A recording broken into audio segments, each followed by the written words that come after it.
All right, my name is Krista Bregel, and welcome to this webinar. And we're going to be talking today about universal design in historic buildings and sites. I will give a brief introduction, and it will be followed by 3 case studies that show how universal design is practically applied. My introduction consists of 6 different sections.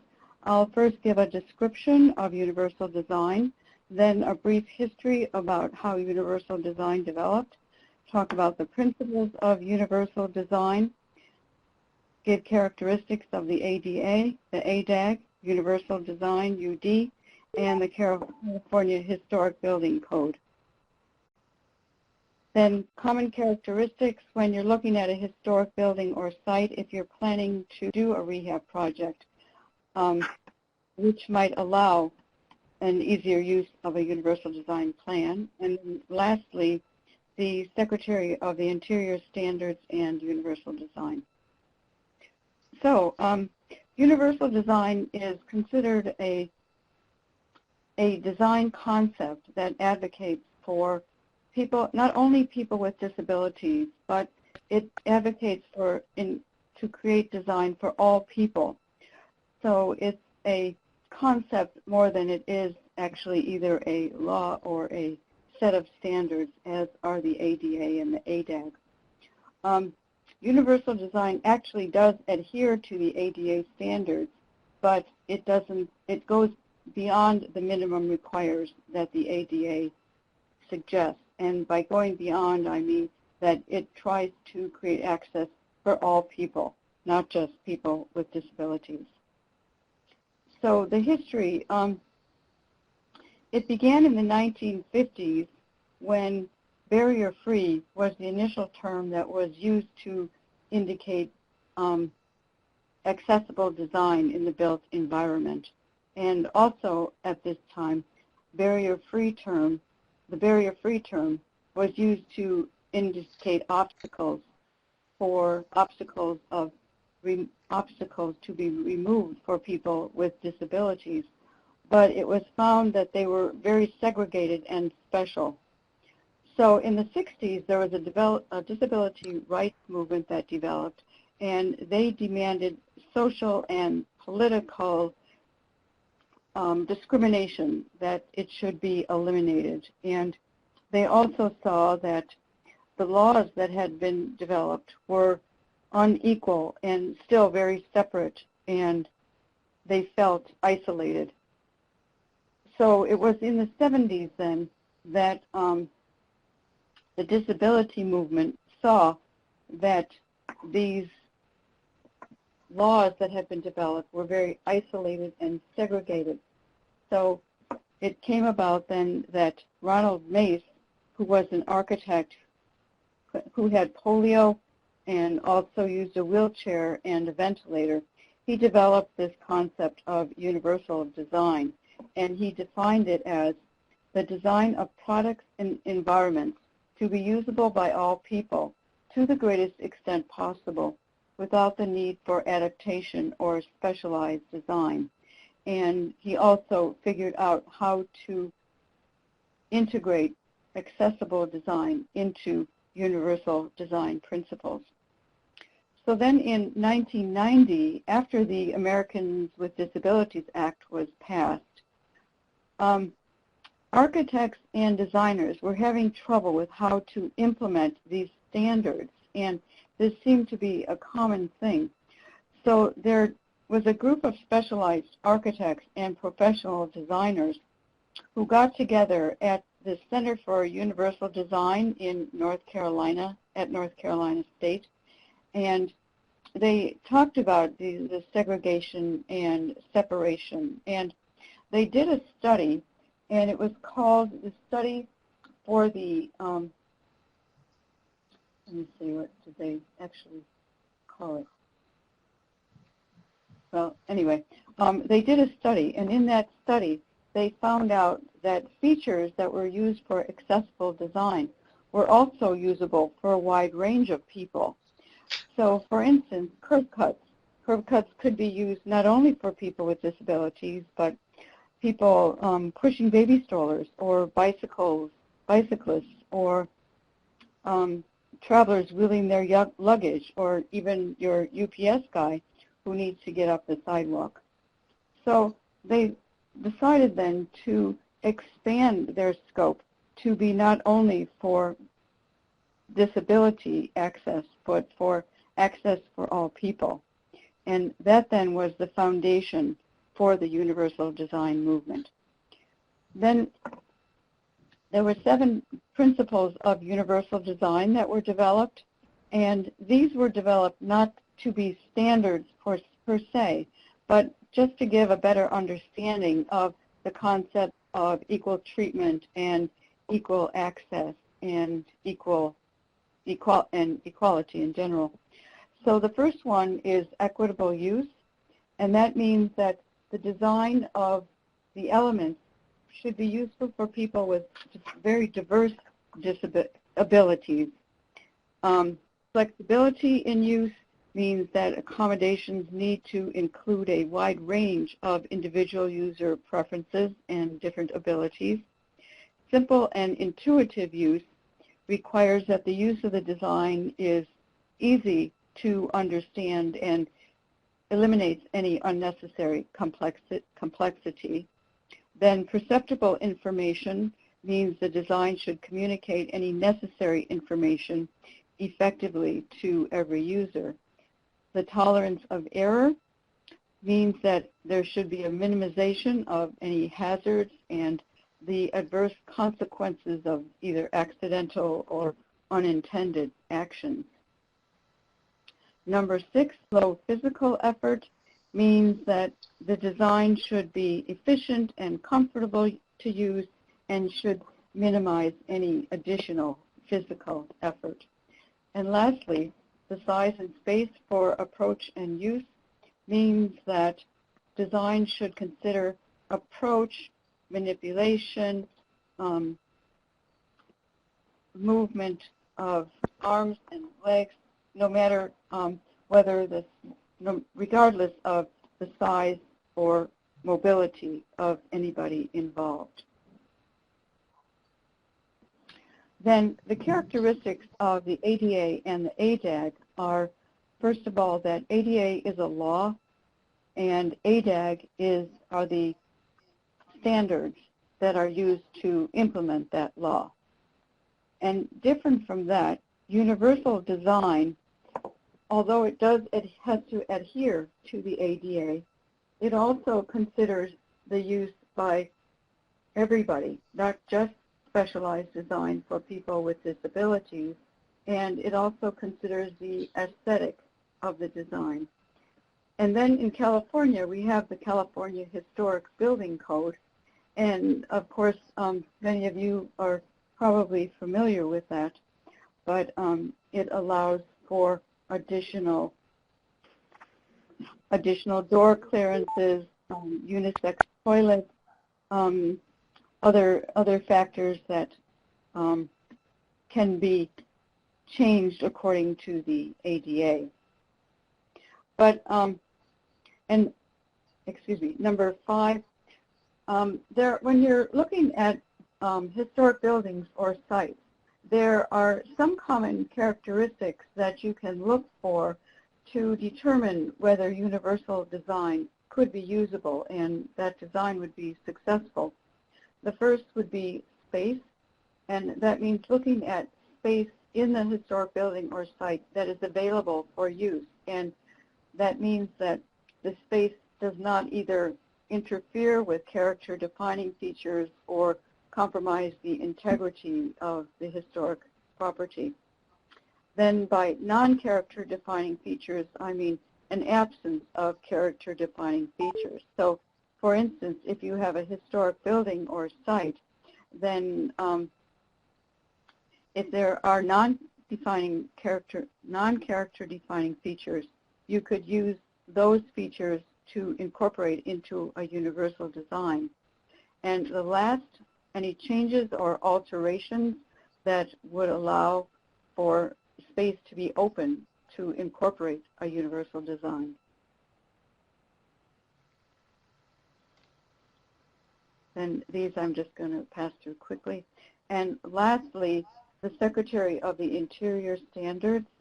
There really isn't anything when you're reading through these, and I'm not going to go through all 9 of them, but there really isn't anything that wouldn't be possible as if it were for either using the ADA and the CHBC as it would be for universal design.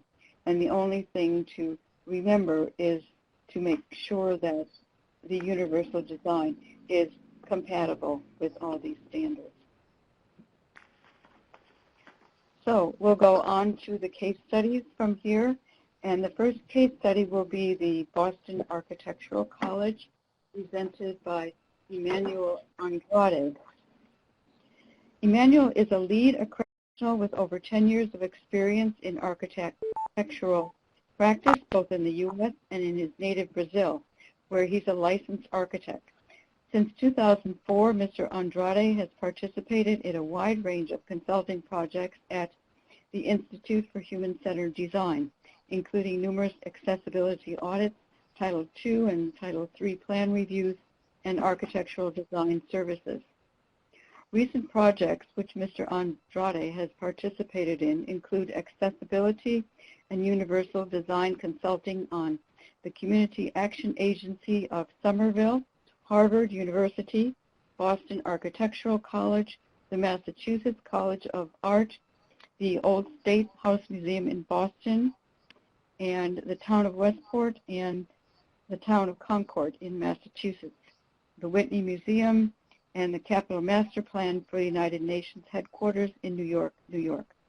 Mr. Andrade holds a bachelor's degree in architecture from Universidade Norte do Paraná in Brazil and has been accredited by LEED since 2005.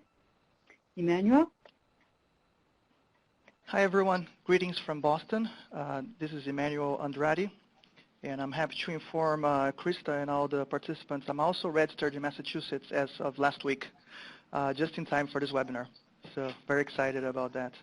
I am here today to talk about one project that I worked here in Boston a few years ago. This is a project very dear to me. I worked on this project while an employee of the Institute for Human-Centered Design, IHCD, here in Boston. And I would just like to give a shout out to my former colleagues at the IHCD. If you are visiting Boston, you'd have to check out the IHCD office, and you should talk to the Executive Director, Valerie Fletcher, if you would like to know more about universal design and IHCD's projects. I am no longer with IHCD. I am working now for a state agency here in the Commonwealth of Massachusetts. I'm still in the specialty of accessible design and universal design, and my agency here in Massachusetts oversee design and construction of any state building in terms of accessibility, and I'm the one of the one responsible for accessibility compliance here in the Commonwealth of Massachusetts. So with that, I'm presenting the Boston Architectural College at 951 Boylston Street. Just to give an idea of what this project is all about, it started in late 2007, and then 2008 we had the recession. The project was shelved for 2 years. Phase 1 was completed, but then phases 2 and 3 had to take a break until 2009. We're back in 2009, and the project was completed in 2012. It's a building built in 1886. The construction budget was about $6 million, and the total square footage of the project is 25,000 square feet. With that, as I mentioned, the building was built in 1886. The project was the 4-story building on the left side of that of this elevation. This building was designed by our city architect, and as the first combined police station and fire station. So our project was the fire station on the left. On the center, you see a stable that was used by the police horses to enter and go through the alley and have the horses behind the building. And on the right, you see the building on the right with the tower. That's the fire station. This building, designed as police station and firehouse in one building, was designed in the Richardsonian Romanesque style. And if you've been to Boston, you know that that's a very common style here in Boston. It's one of the styles of the Romanesque revival architecture from the 1900s, and it's all over the city. So if you know Boston and you know the Trinity Church, it's the same design style. And by the way, the fire station, I'm going to mention that the police station closed, of course, in the 60s or 70s. The fire station is still active. In fact, this fire station is the closest fire station to the Boston Marathon finish line. So you know that in 2013, 3 years ago, these firemen from this fire station were the first responders to the unfortunate marathon bombing here in Boston. So they're still very active in that building. Moving on to the next slide. This is what the building looked in 1976. In 1976, of course, the police station could not handle the lack of parking for vehicles. The horses were long gone, and the police station was not functional anymore. So the police station was moved somewhere else. The city of Boston sold the property in the early 70s to the Boston Institute for Contemporary Art. The building went through a major renovation in 1973, 74, where, as you can imagine, in the 70s, every single historic detail was completely eliminated from the interior of the building. For example, the original windows were blocked off to obstruct natural lighting for a gallery setting. The windows were also removed with, back then, contemporary glass panels, single pane windows. And as I said, every single interior detail was completely vanished.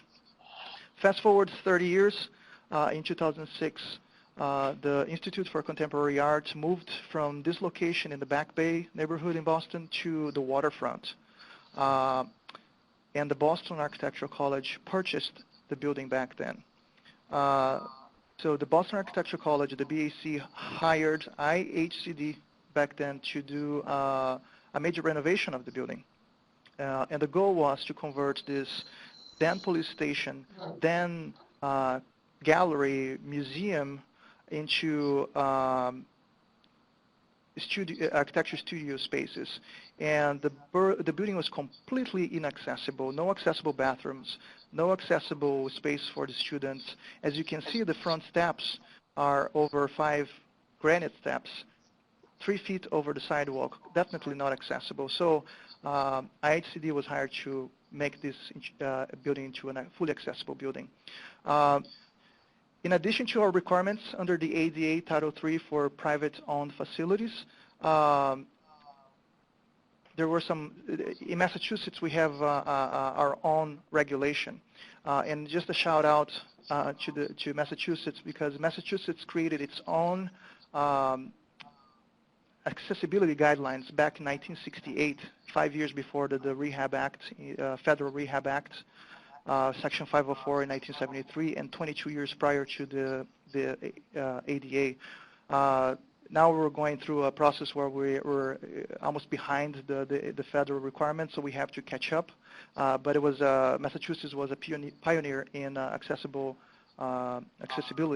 and we have to meet the requirements of our state requirements, which mean whenever you spend over 30% of the price of a building, you have to make the whole building accessible, and that was the case for our building here. The whole building needed to be accessible, including the front entrance.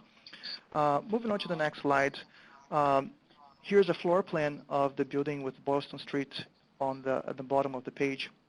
I'm going to use the cursor to point a few things.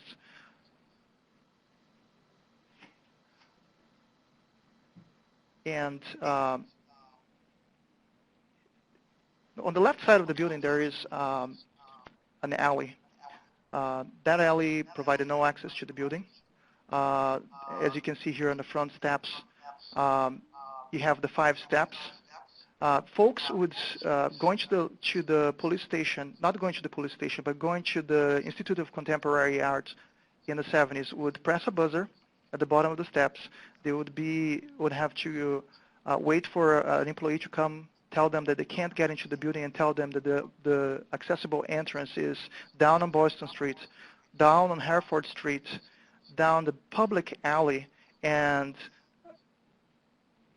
going through that very dirty public alley, people would find a rear door, a service door next to the dumpsters. And that's the red arrow that you see on the slide. So we were charged to creating an accessible entrance. The first option clearly was providing, trying to create an accessible entrance through the alley to the left of the building.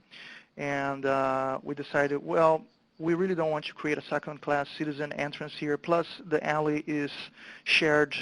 There's a restaurant to the left of the building, and that's really the means of egress from that restaurant. Let's try something else. So we really opted to, and by the way, sometimes the only option is a side entrance.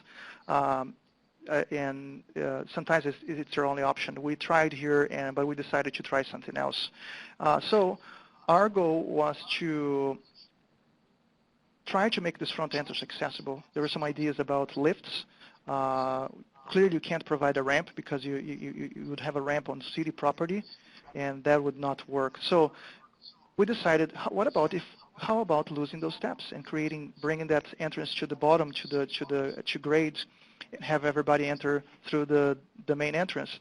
That was actually at the time a crazy idea, and we had to really be very persuasive to convince the local historic commission, the Back Bay Architectural Commission, and the very engaging and vocal neighborhood association, but also trying to convince the clients that that was feasible economically and structurally. So, so we had a big task to fulfill. If you look at this elevation, which shows the streetscape of the police station on the left, is the former stable and fire station to the right. Our argument was, if you look at all those archways from left to right, you have an archway belonging to our building, to the old police station, and you have an archway in the stable, and an archway, 2 archways where the fire trucks enter and exit the fire station. All the leftmost archways are all at grade, right? The fire trucks are entering at grade. The fireman entrance to the offices in this former stable, it's at grade. What if we can convince the neighborhood association and the historic commission that we can bring our entrance also at grade? So before we presented to the commission, we had to do some research. And I'm showing here an image of 1976. And pay attention as I moved to the next slide, the transformation. We found this picture from 1900, from the turn of the century, where actually the vice president of the Boston Architectural Commission found this photo and gave it to us. And you can see a horse and buggy in front of our building.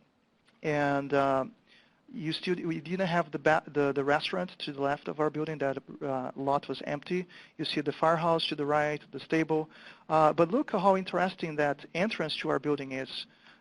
There were storm doors over 100 years ago at sidewalk level, and people would walk in those heavy wood doors and would still find the steps behind those doors. But with this photo, we have enough argument, enough ammunition to go back to the Historic Commission and say, hey, over 100 years ago, the entrance was at grade. Can we try bringing it at grade now? And they were all for it. We're very impressed, surprised, but they were all for that maneuver if we could handle it. So here's a photo. Here are a few photos during construction. After we were granted permission to remove those steps, and by the way, for historic preservation, you have the reversibility concept, right? This is not the reversibility concept. Those steps are gone. They're gone forever. There's no way to bring them back into the building. This was one moment where the City of Boston, the Historic Commission, basically threw threw away that reversibility concept in order for us to provide a universal entrance to everyone in that building. Here are a few photos during construction. This was a very surgical procedure to remove the steps and the beam that not only supported the steps but supported the entire archway. And once you remove the steps, you have all those cars beside the steps. So we had to be very careful in filling those scars in a manner that was historically sensitive. So as you can see on the picture number 4, we extended the granite waterboard, waterboard. We extended the brownstone band. We tried to maintain as much brick as possible. And this is what we accomplished. We removed the steps. Now everything is at grade. And we, through local artisans' work here in Boston, we hired a bunch of artisans to bring the historic windows back and to bring the wood transom at the front entry back and to provide, try to bring those storm doors back. The original storm doors open onto the sidewalk. They couldn't open in because of the steps. Now, our building code doesn't allow us to open those doors out onto the sidewalk for many reasons. So those doors are open into the building during business hours. They're locked into place with electromagnetic holders. Those doors don't move. They only move by the security guard who opens the building at 7 o'clock in the morning and closes those doors at 10 o'clock at night. And once people are into the building, there are a set of glass sliding doors to enter the building. So before I talk about the interior, here are a few more things about the interior. We completely revamped the exterior lighting. That also required and you think about universal design and bringing identity to this building and providing lighting for people to enter this building. This also was part of the Historic Commission process where we were granted approval to provide that beautiful sign, which is you can only see in civic buildings in Boston, but they allow that in an educational building in Boston. But all the mountings for the sign and for the lighting had to be carefully studied because we were not allowed to punch a hole in a single brick. We could only touch the mortars, but we were able to accomplish it. Here's a photo of the historic window. You got two windows there. The window on the right is the original window from 1970s. Window to the left is the new artisan-built window. Here is a picture of the back of the building in the back alley. While the front door was being renovated, students had no access to the building through Boylston Street. They need to use the back alley to enter the building. And ramps were provided at that level, that entrance for students to enter the building. And that ramp was not temporary. It's something that is still there and will be there for a long time. As we move into the building, here's a floor plan showing the red arrow at the entrance on Boylston Street, the wood doors that swing in and are held open during, are held open during business hours, the two sets of glass sliding doors in the reception desk on what we call the lower lobby. So you might be curious, how when you bring the finished floor from 3 feet above the sidewalk onto sidewalk level, what happens inside the building? Well, the answer is we divided the lobby into 2 levels. We kept the upper level on the original height, and we brought the new level, the lower lobby, to the sidewalk level. And we connect both lobbies through either a ramp adjacent to the front entrance or through a ramp on the left side of the building.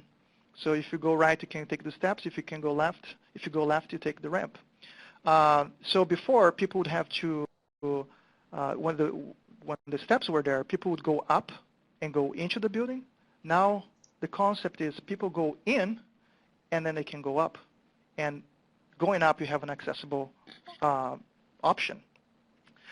Here's a photo as you enter the building. The reception desk, the steps to the right, and the ramp on the left. The moment you provide a ramp that is over 30 feet, you have to do something with it. So it's not only circulation. We had to come up with a function to that ramp, and the function is it's an exhibit space. That's where the BAC curates exhibits from students and professionals in the area. So people go up the ramp, and they are part of the exhibit. And that exhibit extends for over 90 yards all the way to the elevator in the back of the building. So it's not only circulation, but the ramp and the accessible path had another function. So this is very keen with the idea of universal design. We just not only solved ADA and our state requirements, but also made something useful and that is good for usable by everyone. On the first floor, there is a multi-purpose room. That multi-purpose room has a flexible room. We had a consultant, a lighting consultant, who was very keen on universal design. So universal design for lighting requires a lot of flexibility, good lighting in the right spots, being very sensitive to assistive listening systems and projections. You have three there behind the podium here, which, by the way, it was at the time the only accessible podium in Boston. You have no idea how hard it is to find an accessible podium, an ADA compliant podium. But here we are, you know, every element of these spaces were thought to be usable to the widest range of users. And here's another configuration of that multi-purpose room. You see behind the table there are some sort of projection. There are actually three layers of things over there in that projection area. The first layer is pin-up space. As you know, as architecture students, they need a lot of pin-up space. That first layer of those movable panels is pin-up boards. The second layer is a whiteboard. People can write, and those, as I said, those panels are movable. And then the last layer is the projection space, where students can't write. It's only for projection. When those panels are moved to the left and to the right for projection, they automatically block the windows to the left and to the right. So you need projection. You don't need natural light. Those panels block the natural light. So it was a very nice feature in that project. As I mentioned, in the 70s, when the renovation for the Institute of Contemporary Art completely decimated every single historic detail of this building, we're very fortunate to find only one detail from 1886, which was the fireplace mantle in the police captain's office. So that was kept in the historic preservation. Students at the BAC, they offer a historic preservation as a program. They use that every semester, and little by little, there are, as part of the curriculum, they're updating or renovating that detail. Here's a photo of the studios on the second floor, flat ceiling, and beautiful wood flooring, accessible furniture. All the spaces on that level are accessible. There are student spaces, but there are also faculty and admin spaces, and all those spaces are accessible. And here's a photo of 2007. As soon as we moved into the building to do our existing conditions measurements, there's a flat ceiling. You see the flat ceiling here with the curved edges. And above the ceiling there was an attic, a very big attic. Because our new mechanical space for the renovation didn't need that attic as mechanical space, we decided, how about we open up the space? And here in the next slide is what we did. We open up the space, we removed the flat ceiling, open up the wood trusses, and had to do several calculations to ensure that the mechanical would not be increased here, ventilation would not be increased, and lighting. And we had acoustical consultants helping us making this, echoey cathedral into a bearable and useful space for students. So of all the things that I showed you, until now. Here are a list of things that I don't have pictures, but I mentioned to you where universal design was part of the entire process. All the toilet rooms in this building are accessible, every single one of the 9 bathrooms. It doesn't matter if it's an employee bathroom or a staff bathroom or a student bathroom, they're all accessible. All the faculty and admin spaces are accessible to students. Not every single employee in this building has a public interface. They're not dealing with students. Nevertheless, all those spaces were accessible. The lecture hall in the basement, which I didn't show, is fully accessible as well. It used to be an inaccessible lecture hall for the old Institute of Contemporary Art. All the entrances in the back are also accessible. We only focused on the Boylston Street, the main entrance, as the accessible one, but every single entrance is accessible. And finally, in this project, we paid a lot of attention to the wayfinding system. Wayfinding meaning, paying attention to the signage, not only the signage designating rooms, but also directional signage and informational signage, but also architectural elements and color throughout the space. So you're never lost. You always know where to go, or you can see, and also through lighting. Signage, building elements, and lighting. Those 3 components really make for a perfect wayfinding system through the building. So with that, I conclude the case study from Boston, the Boston Architectural College, done by the Institute for Human-Centered Design, IHCD. The next year, in 2013, we received 2. We're very excited for those 2 awards. The first one was the Boston Preservation Alliance, where we received the Preservation Achievement Award. And the second one was the BSA Accessible Design Award, the William Smith Memorial Award, which is given to projects in Boston or in Massachusetts that combine universal design, accessibility, and historic preservation. So with that, thank you so much.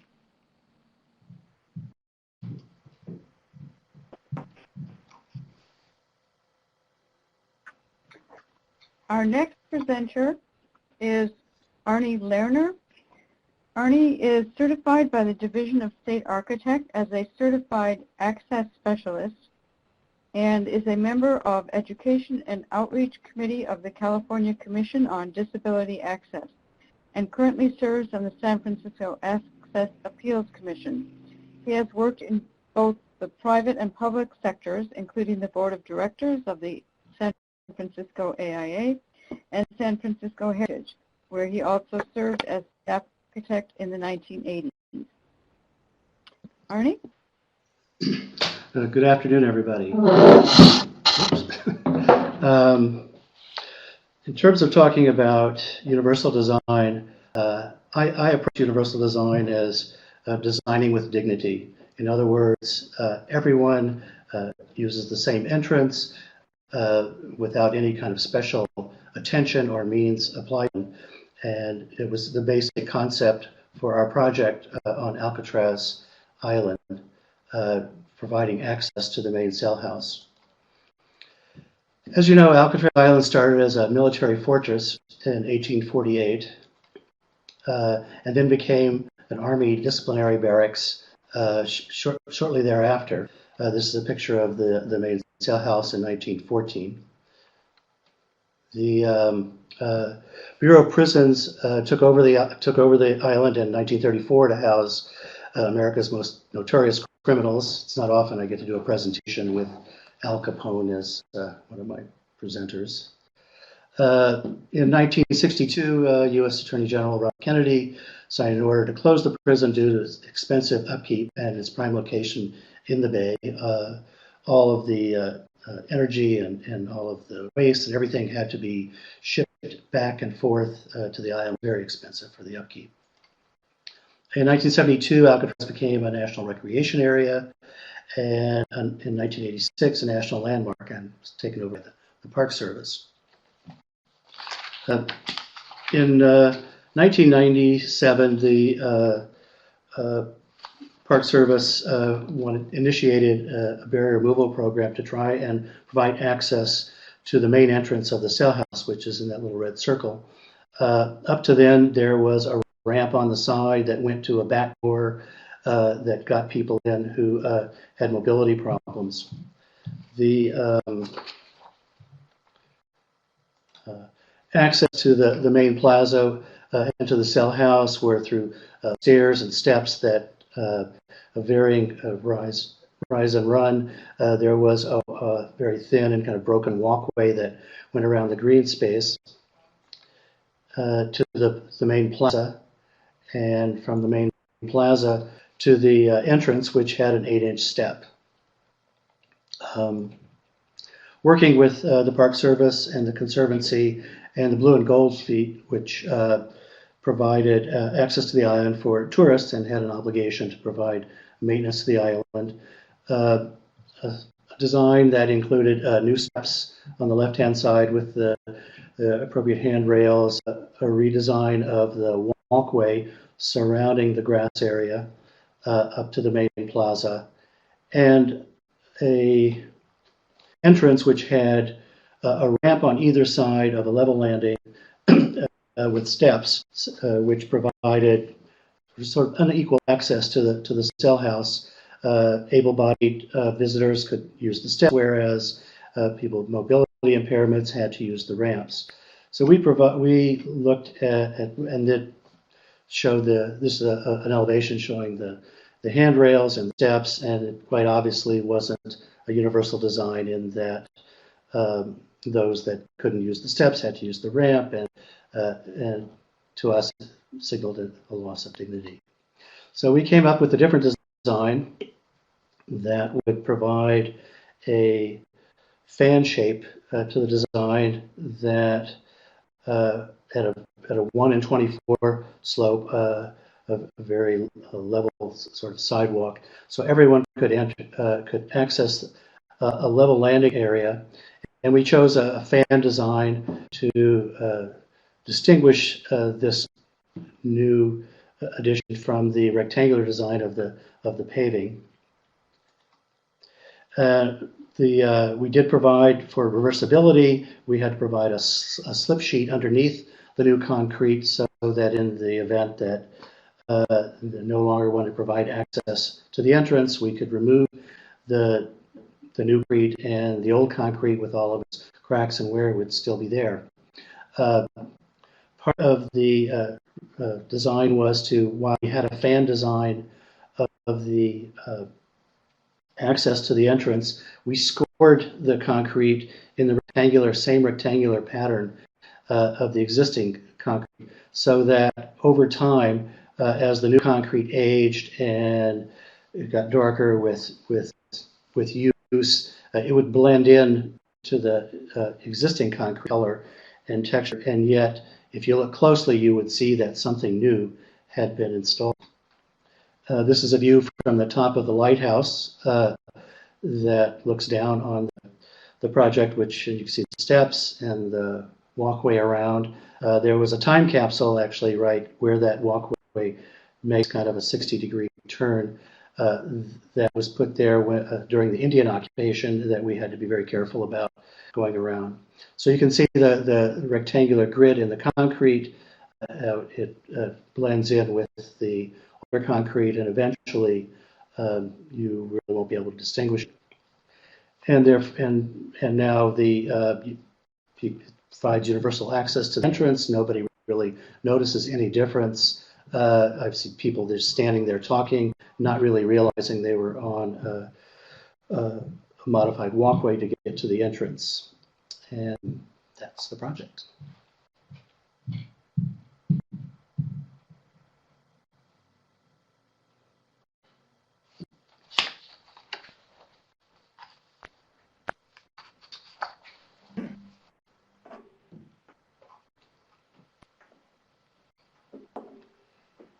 And one other thing that I might add is that California in 1966 gave birth to the independent living movement 2 years before Massachusetts.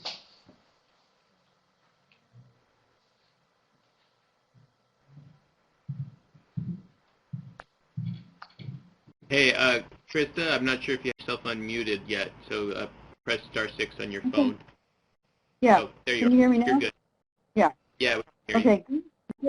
Gary Cole is the next presenter, and he's an architect, project manager, and senior associate with Architectural Resources Group, a firm with a practice focused on historic preservation in design, planning, and conservation. He's a graduate of the University of Colorado and has practiced architecture in his native Colorado and California.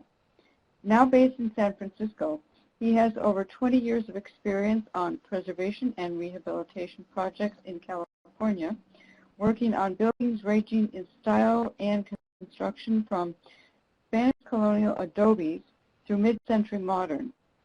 Beyond CPF award-winning project presented today, notable past projects include the base isolation seismic strengthening and rehabilitation of Pasadena City Hall, recipient of a National Trust Honor Award, the seismic strengthening and rehabilitation of Mission San Luis Obispo de Tolosa, and the rehabilitation of the Modernist Visitor Center complex at Furnace Creek in Death Valley National Park. Gary? Hello, everyone. So the case study I'm going to be presenting today is an older project for us. That is the name of the project is San Francisco Theological Seminary. And this is an overview of what's called the upper campus at the seminary. And the project involved rehabilitating the two stone buildings to the left and the right, and then making connections to a third building, the white building behind, that was added to the upper campus in the 1950s. So the two stone buildings are Montgomery and Scott Halls. The San Francisco Theological Seminary started in San Francisco, but it moved to San Anselmo in Marin County when these buildings were finished in 1892. Montgomery Hall, which is the one on the left, was the dormitory building, and Scott Hall was the library and classroom building. The Montgomery Hall was later converted to faculty offices, and Scott Hall remained classrooms, but the library moved to that new building that was built in the 50s. These buildings were abandoned for over a decade after the Loma Prieta earthquake, while the seminary decided whether to retrofit them or not. They weren't red tagged or yellow tagged, so they weren't immediate hazards, but they didn't feel that they would do well in another earthquake, and so they abandoned them. Eventually, ARG was brought in to do a feasibility study, and the results of that study, combined with some diligent fundraising on the part of the seminary, allowed the project to go forward. So just a little bit about the existing conditions on the building exteriors. They were in pretty poor condition. When we started, there was a lot of deferred or no maintenance during the time that they were abandoned. The roofs were leaking. They had the original slate roofs on them. So they were close to the end of their useful life anyway, in many cases, and were leaking quite badly. Water was coming through the walls, through cracks in the stone walls. A lot of biological growth, overgrown with adjacent planting, and the mortar was in very poor condition. The interiors were also in very poor condition, and there was very little rehab had been done over time, and so basically in terms of access and universal design considerations, the project was starting from basically how the buildings were in the 1890s.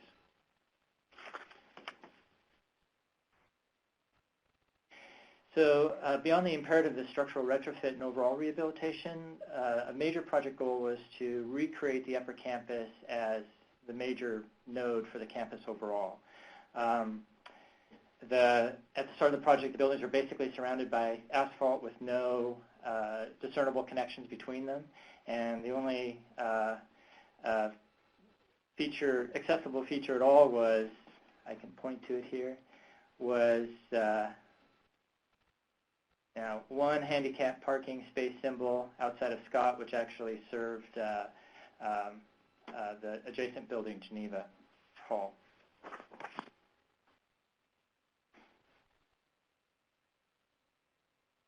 this is a overall campus map on the left, and so you see there's the 3 buildings at the top of the hill and then a lower campus loop, and then the upper campus is composed of those 3 buildings, Montgomery Hall, Scott Hall, and Geneva. The topo shows that Scott and Montgomery are on sort of a bench on the hill, and so they're it's a relatively level location. And then Geneva is further up at the very top of the hill with a kind of a hillside entrance plaza, which is, oops, the arrow is not moving. There it goes. So the hilltop entrance plaza is here with steps down to the space between Scott and Montgomery. But there was always a major entrance at this location, basically at grade with the areas around Scott and Montgomery.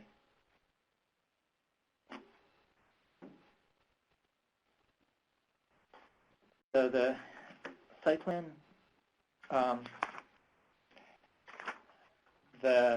course, the obvious thing was to connect the 2 entrances, and that's done through, and the arrow is not cooperating. There we go. So connecting the 2 entrances is done through kind of a central plaza that is at the junction of the steps coming down from the upper part of the hill. Creating a little plaza here, which also serves as a waiting area for passenger loading, unloading at the parking lot. We also eliminated the vehicular loops going around the buildings, which they're still paved for fire department access, but they're provide pedestrian connections to Geneva Hall and to an shaded outdoor seating area behind Montgomery. And in terms of universal design principles, it's really, it kind of demonstrates equitable use where everybody is using the same paths. It's simple and intuitive.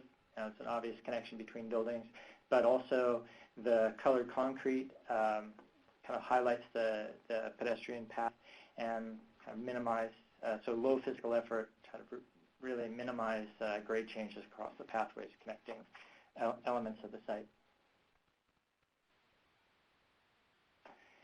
So these are just some pictures of the connections. Upper left is entering the parking lot. You see the 2 buildings, Scott and Montgomery. Upper right is the path leading from Scott toward Montgomery. Lower left is the path looking back at Scott, and a little detail at the corner around the front of Montgomery. And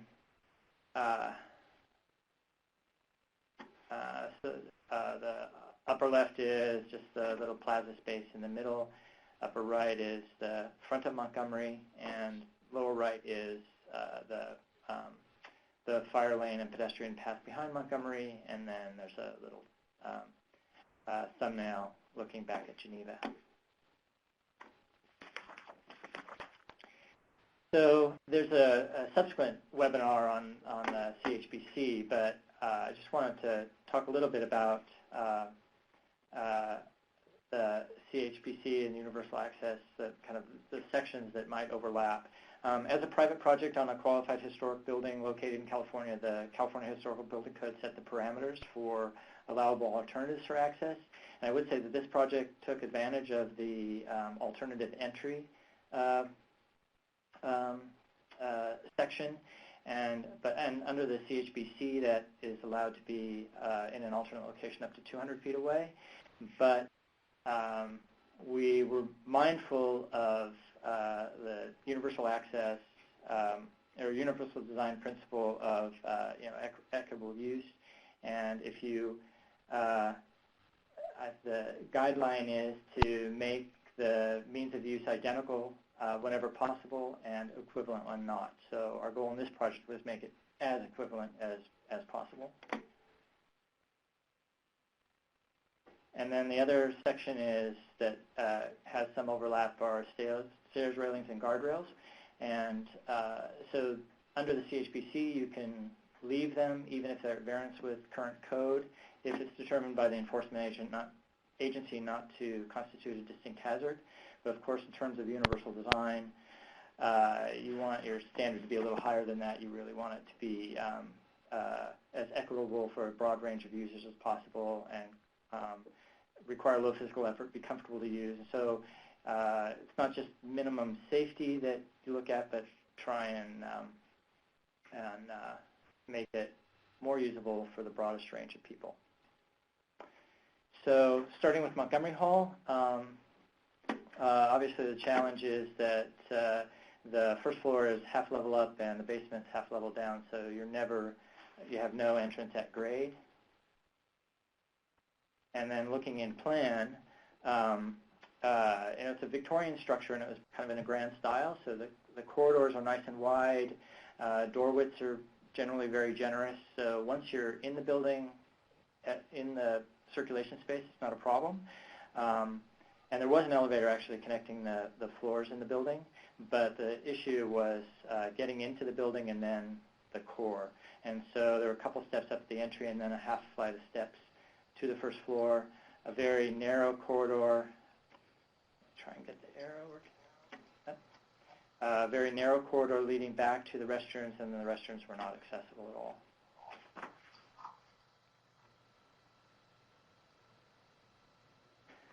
So in this case, we did create an alternate entry, but it's immediately adjacent to the primary entry, and it works by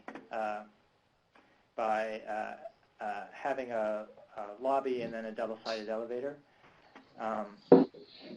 Then we did open up the pathway to the restroom and create accessible restrooms on each floor. And again, it's kind of equitable use, identical when possible, equivalent when not in terms of the entry, and then really be mindful of size and space for approach and use throughout the building. So this sections kind of show the historic entry and then the solution with the vestibule and the elevator connecting all floors. And some pictures of the entry. I would say that we added another kind of additional feature that we did was, it's hard to tell in the photographs, but there's a power door operator. And they had one student who used a scooter to get around, so electrified scooter. And so we worked with her to and ensured that we had extra space around the entrances to get into the elevator vestibules. But it still wasn't that easy. And then we just added the door operators. And actually we've done that on many projects since. This is probably the first one where we did it where it wasn't trying to make up for some, as an alternative under the CHPC, trying to make up for some deficiency. And this, so we did we added railings and added additional guardrails.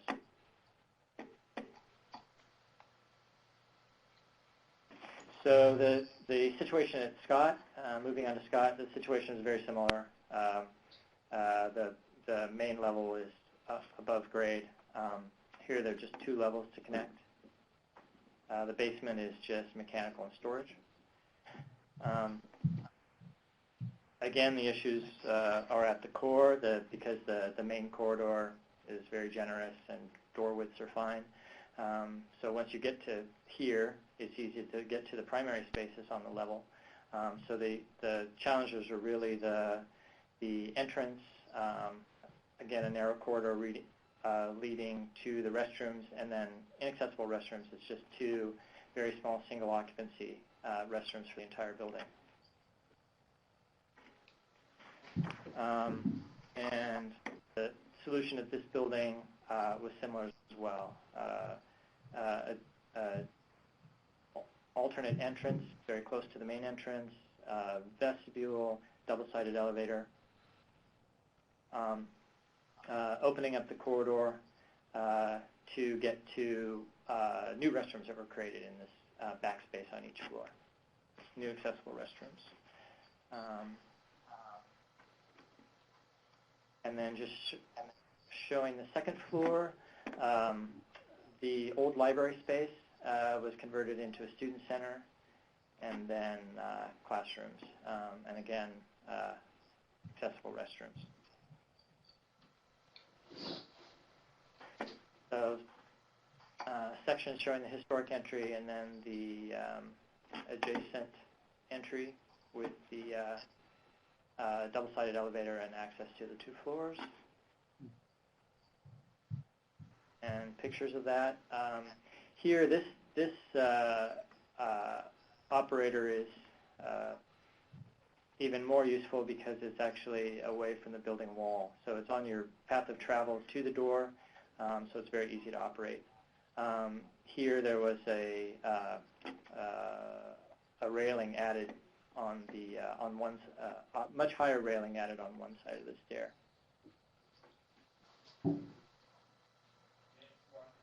And then just talking about a few of the other spaces in the building. So these are all in Scott, actually. So the 2 photos on the left are the main classroom on the first floor, and the furniture is can be set up in different configurations. And I would say that so this project is a few years ago, and the AV setup was relatively simple, but that's actually worked out quite well for them because with the advances in technology and flat screen monitors, they actually do a lot of their video teleconferencing and distance learning through cart-based AV systems, which are very flexible for them, and they can move them around as the furniture changes, and they can also take them to the other classrooms on when as needed. The student center is the space in the middle on the bottom row. Again, generous space, accommodates a lot of different furniture arrangements, a lot of different functions. And then samples of the classrooms. There's 2 classrooms on each floor. On the first floor, the historic pocket doors were still in place, and so it was decided to leave those so they can be opened and the rooms can be used together, or they can be closed and they can be used separately. But the wood doors did not provide enough acoustic separation for the classrooms to be independently used at the same time, and so we did a second acoustic pocket door behind it that can be closed to provide more separation. And then on the upper level, the pocket doors were not existing anymore, and so we did an operable partition on that floor. And I think the universal design principles that most applied to the design of this would be the equitable use, the flexibility in use, and so very flexible spaces, and again, just being very mindful of size and space for approach and use of elements throughout the building. So now the site is well connected, and it's possible to get everyone to get throughout the buildings equally. Thank you.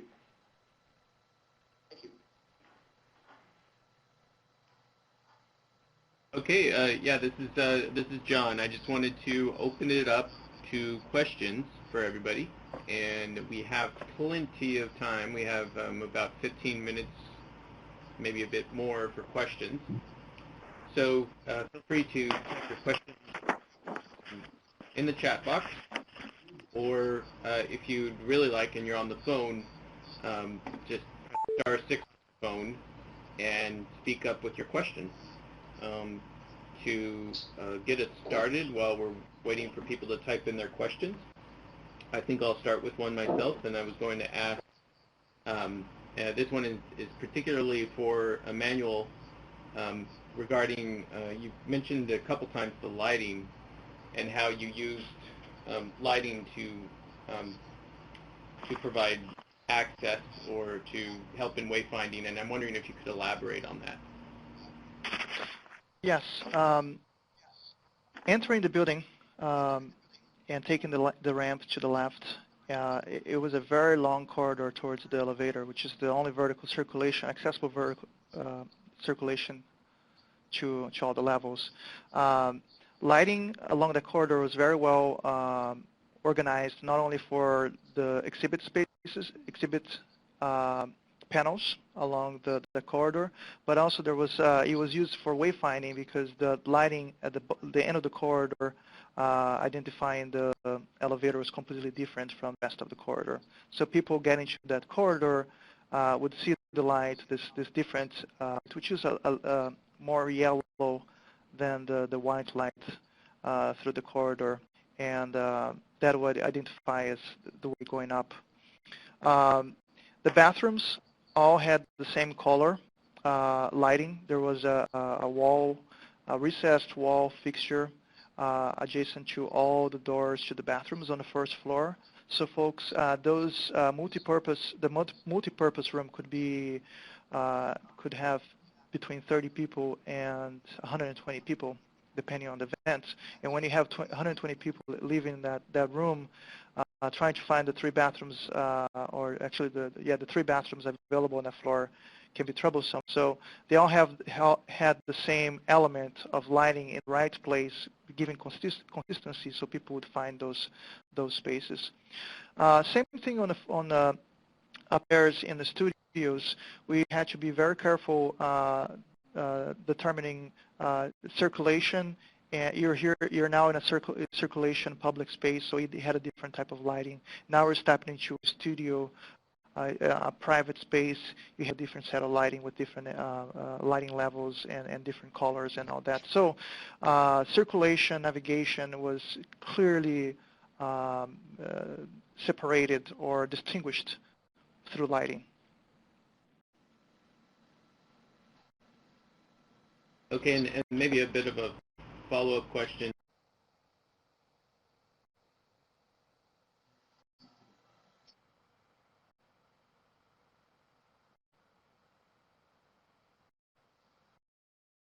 Was this the case with this project, and did you have to take special measure to consider any changes to the interior of the structure? The simple answer is no. The Massachusetts Historic Commission, which is the state historic commission, has no jurisdiction inside buildings.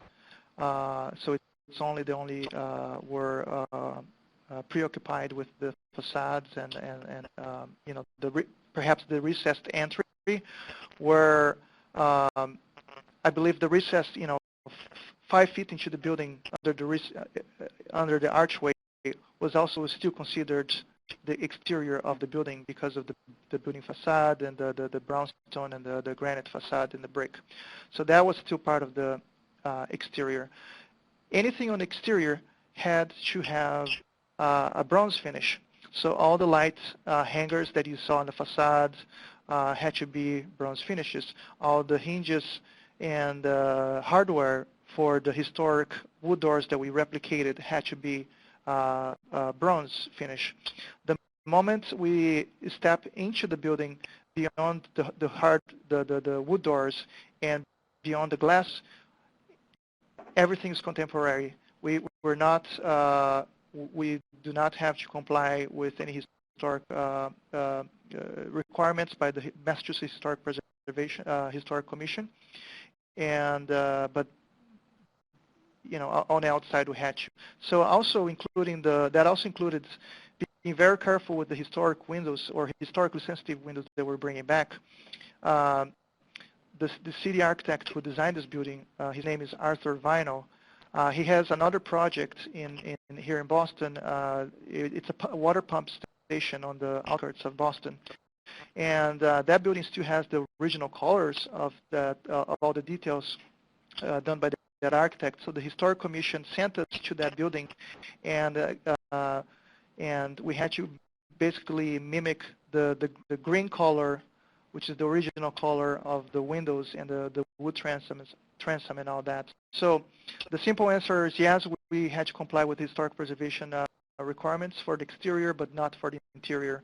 And that was a moot point anyway, because in the 70s, the interior was completely, the details are completely eliminated, unfortunately.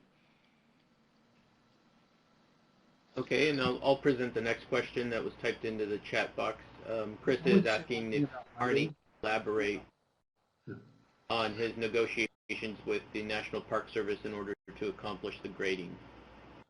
Okay, I did want to say one thing about lighting. There's a conflict between green building and accessibility when you really look closely at lighting. The Lighthouse for the Blind here in San Francisco, designing new headquarters that they want to be LEED certified, and they found that the lighting levels required for green building were too low for their staff and their customers and their visitors who require a much higher lighting level. And it's something that future codes will need to address, and I don't think a lot of people are really aware of this difference between wanting very high light levels for those who have sight impairments and very low light levels for those wanting to have green building. As far as the negotiations with the Park Service to accomplish the grading, well, we just presented a different design and tried and convinced them that providing ramps and steps and so on was really not necessary. There was an advocate who had sort of started the whole process of barrier removal, Richard Scaff, who was talking to the Park Service about different ways to make the island accessible, and that advocate also went, and that helped to have some support. And I think they just saw the wisdom of trying to have what looked like a barrier-free environment on that plaza, which was really wide open, and was much better than having to have stairs and ramps when you didn't really need it. It didn't take too much convincing. Okay. It looks like another question for you, Arnie. How did the facility deal with the closed entrance during the construction of the walkway? We had to build temporary access, temporary ramps with a lot of red tape around it to sort of show people. And this went into the side entrance that had a very poor kind of ramp, so we built out of wood temporary access. That was then later taken down out of wood.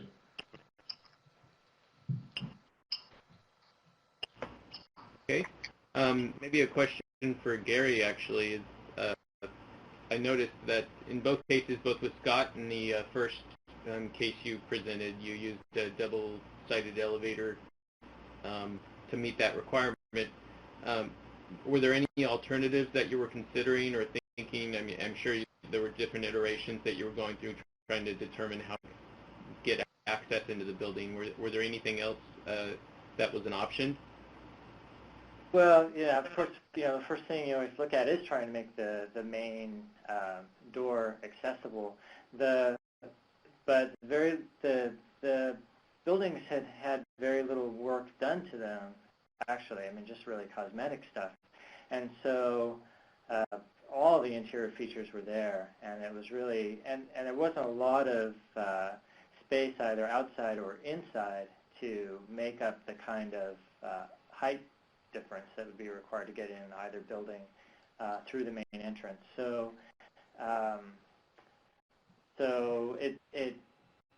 I would say relatively quickly we started looking for alternatives. But even when we do alternative entrances, we always try and make the paths of travel as similar as possible. We rarely do anything as far away as the historic building code allows in California.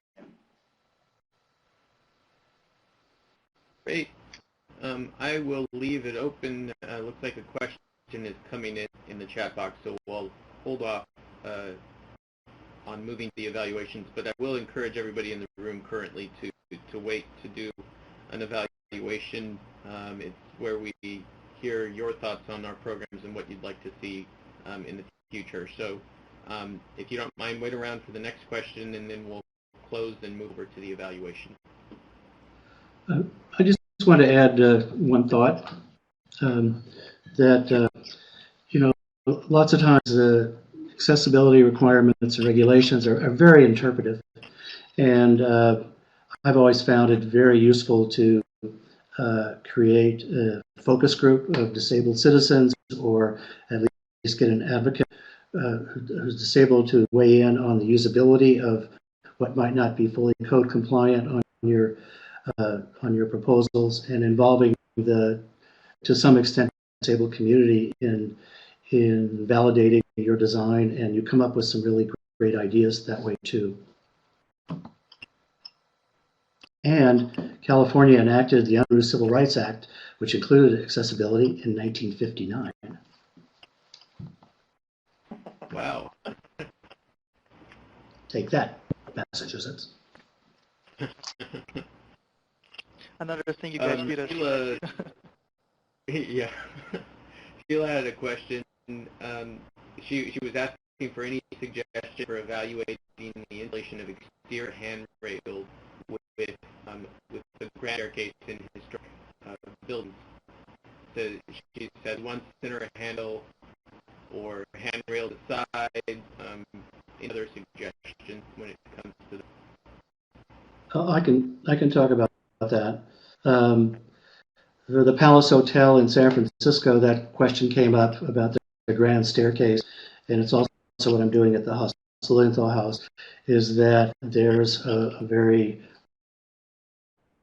and majestic rail that comes down on one side, and putting an accessible handrail on the other side is what works, what the building department thinks works as well. And so you maintain you don't have handrails on both sides, but you do provide at least an accessible handrail on one side that somebody can hold on to continuously from top to bottom, while maintaining the existing historic banister. Okay. All right. I'd like to offer information on that as well. That's a situation.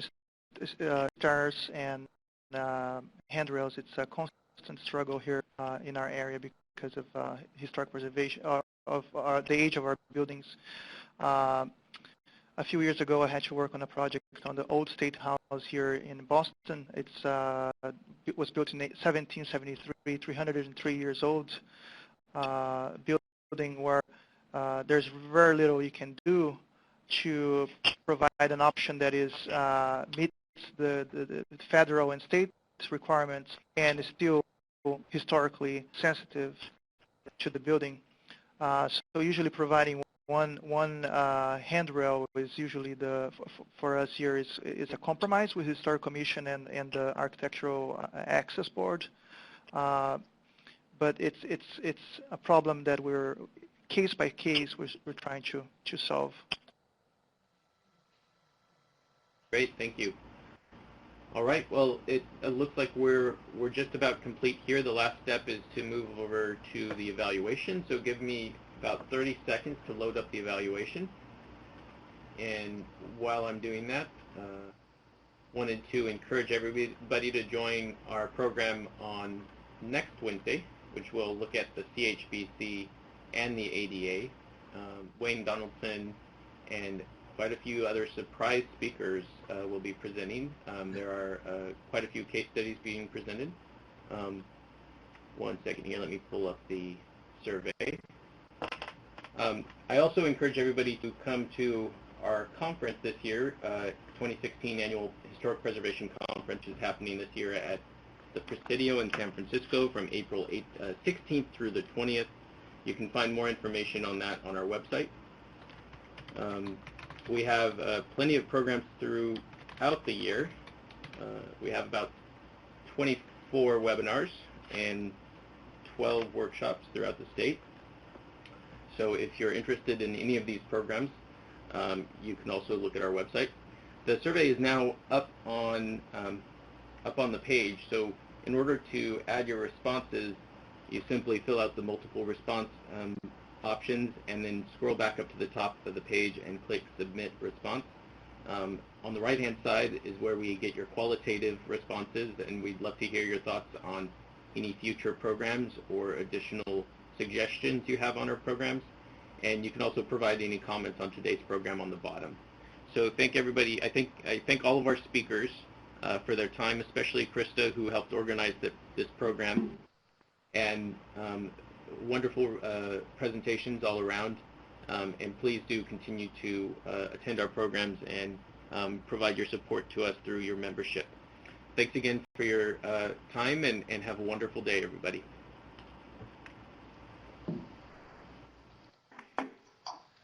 What I'll do is I'll turn the audio off, but I'm going to leave this window open for about 15 minutes.